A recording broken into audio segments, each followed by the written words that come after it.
मैंने बहुत पूजा की प्रभु, कुल देवताओं की, इष्ट देवताओं की, आराध्य देवताओं की बहुत पूजा की मैंने, बहुत भक्ति की। रोज मेरे घर में दीपक भी जलते हैं। हे भैरुनाथ, अब भी क्यों नहीं तार रहे हो? अब तक आपकी कृपा दृष्टि क्यों नहीं पड़ी है? देवता कहते हैं, बेटा, भक्ति अलग है और विवेक अलग है। जिसमें विवेक नहीं होगा वो जरूर अपनी भक्ति का फल प्राप्त नहीं करेगा, क्योंकि भक्ति का फल निश्चित मिलना ही है। फिर नहीं मिल रहा है तो कई कमी है। सबसे बड़ी कमी है आज के तारीख में हर व्यक्ति जो दुखी है, परेशान है, धन के कारण, रिश्तों के कारण, बीमारी के कारण, उसको ये मालूम नहीं पड़ रहा है कि मुझे खाली श्वास लेने मात्र से जीवन नहीं चलेगा, मेरे हर रोम छिद्र भी खुला होना जरूरी है। आप आश्चर्य में पड़ जाएंगे कि हमारा हर रोम छिद्र श्वास लेता है। जब ये सब शुद्ध होंगे, खुले होंगे, तो शुद्ध प्राण वायु अंदर जाएगा और अंदर सभी नसों में खून को व्यवस्थित दौड़ाएगा। ये नस में खून अच्छे से दौड़ते हैं तो दो काम एक साथ होता है।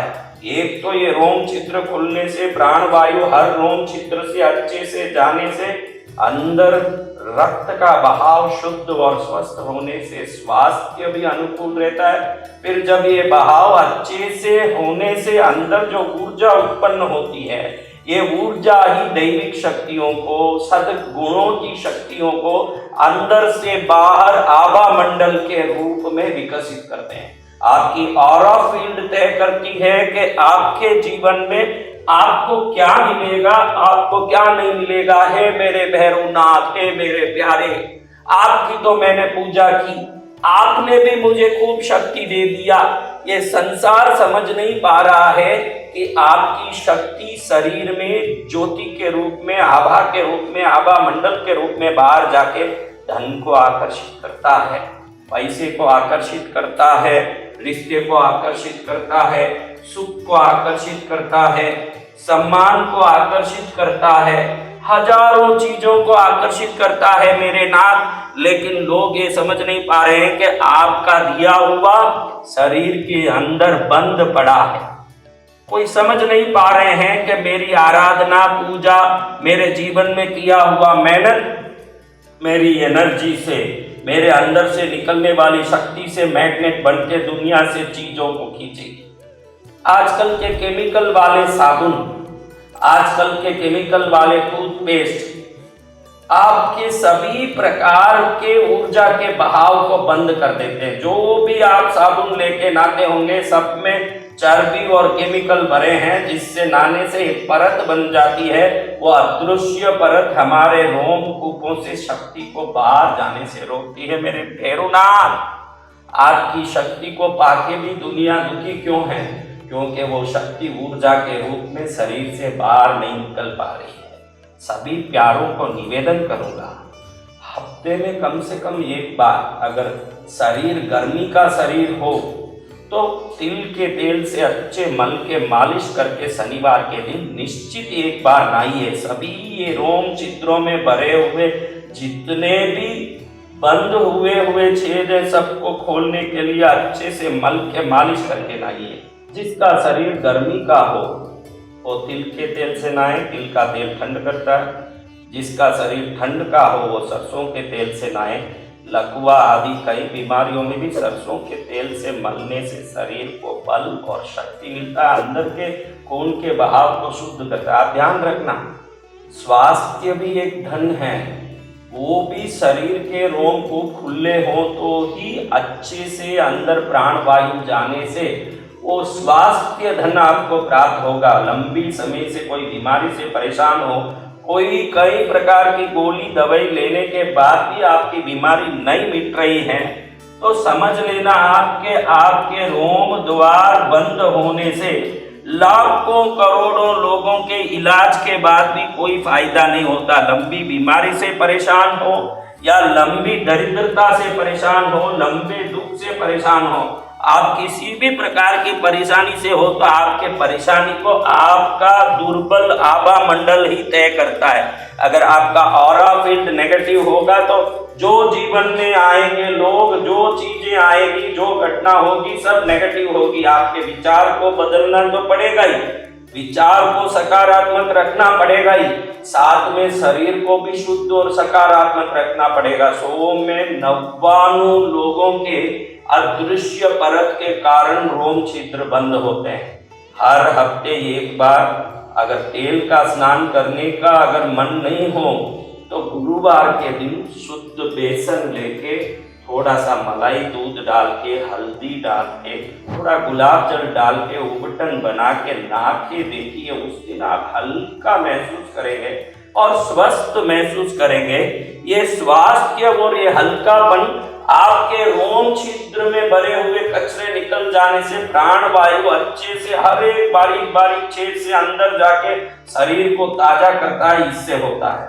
धन चाहते हो, सुख चाहते हो, रिश्तों में प्रेम चाहते हो, विभिन्न प्रकार से जीवन में श्रेष्ठता चाहते हो, किसी भी रोग से मुक्ति और रोग आने के पहले ही उसका निरोध कर सके ऐसी दिव्य शक्ति चाहते हो, तो पहले शरीर को इन रोम छिद्रों को अच्छे से श्वास लेने दो।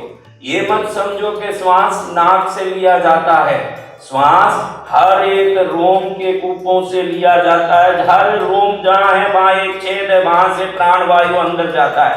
पैर से मस्तक के इस भ्रमरंध्र तक के छेद तक को पूरा खोल दोगे तो अंदर रही हुई ऊर्जा जब बाहर लाइट बन के एकदम विकसित होगी, आपका आभा मंडल ऐसा ताजा हो जाएगा।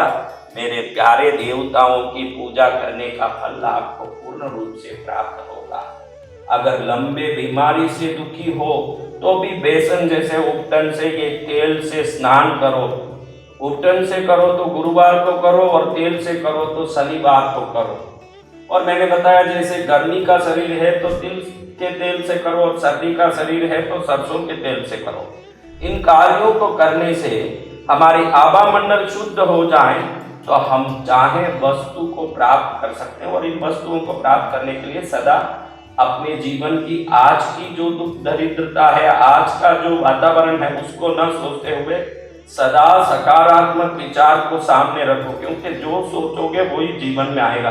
मेरा कुछ नहीं हो रहा सोचोगे तो कुछ नहीं होगा, मेरा सब कुछ होगा सोचोगे तो सब कुछ होगा। विचार सब कुछ है, शरीर की ऊर्जा सब कुछ है। ये ऊर्जा और विचार को जो संयम में श्रेष्ठता में ले आते हैं, ये ऊर्जा भी श्रेष्ठ हो और विचार भी श्रेष्ठ हो, वही देव पूजा काम आएगी। अज्ञानता से की हुई पूजा फलित नहीं होगी, फिर देव निंदा करके कोई मतलब नहीं निकलता।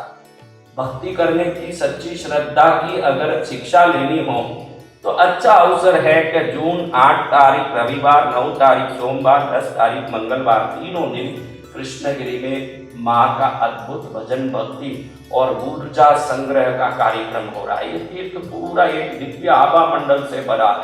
इस आभा मंडल में जो भी आता है वो पवित्र हो जाता है। इसलिए वर्ष में एक बार वार्षिक ध्वजा के पूजा आराधना के समय निःशुल्क सभी लोगों को आने का मौका दिया जाता है। जो सच्चे श्रद्धावान हो, किसी भी दुख में, किसी भी संकट में, कोई काम हो ना हो, अपने इष्ट को नहीं छोड़ते हो, भक्ति को नहीं छोड़ते हो, गुरु को नहीं छोड़ते हो, ऐसे लोग कृष्णगिरी जरूर आओ। जिनको सच्ची श्रद्धा हो कि दुख तो आज है लेकिन आज किया हुआ मेरा भक्ति कल मेरे जीवन को ज्ञान, समृद्धि, धन, सुख से भर देगा, ये विश्वास जिसको हो, 8 जून से 10 जून तक 3 दिन कृष्णगिरी रहो। माँ का अभिषेक होगा, पूजा होगी, मेरी ऐसी बातों को तुम सुन पाओगे जिससे आपका जीवन एक सही मार्ग पर नियंत्रित होकर चलने लगेगा। जब जाने वाला रास्ता निष्कटंक हो तो जरूर लक्ष्य तक पहुंचना भी सुलभ हो जाएगा और जीवन सफल हो जाएगा। इसलिए 8 जून से 10 जून तक कृष्णगिरी 3 दिन सच्ची श्रद्धा निष्ठा जिसको हर हालत में पद्मावती को नहीं छोड़ूंगा, हर हालत में गुरुदेव को नहीं छोड़ूंगा, ये दृढ़ता और श्रद्धा हो, वो लोग आओ। 9051390513 में संपर्क करो, माँ की भक्ति में जुड़ जाओ। अनंत शक्ति और ऊर्जा को देने वाली ये माँ मुझे, आपको, पूरे विश्व को, 14 भुवन को तारने वाली है। ऐसे पद्मावती माँ को प्रणाम, ऐसे भैरवनाथ को प्रणाम, यहाँ के सभी देवताओं को प्रणाम। अपनी ऊर्जा को श्रेष्ठ बनाइए। हफ्ते में एक बार जरूर उपटन या तेल से मालिश करिए, या कोई ऐसा साबुन ढूंढिए जो प्राकृतिक हो, जिसमें केमिकल नहीं हो, चर्बी नहीं हो। ये कंपनियां जो भी बनाती है इसमें केमिकल होता ही है। प्राकृतिक वस्तुओं से नहाएं। कोई व्यक्ति अपने रोम छिद्रों द्वारा श्वास ले पाएगा, कोई व्यक्ति आभा मंडल से श्रेष्ठ भी होगा, कोई व्यक्ति समृद्धि, शांति, ज्ञान, सुख, अच्छे रिश्ते सबको आकर्षित कर पाएगा। आपका जीवन सफल हो। पद्मावती आपको कृष्णगिरी बुला के परिपूर्ण कृपा कर दें, यही माँ से प्रार्थना।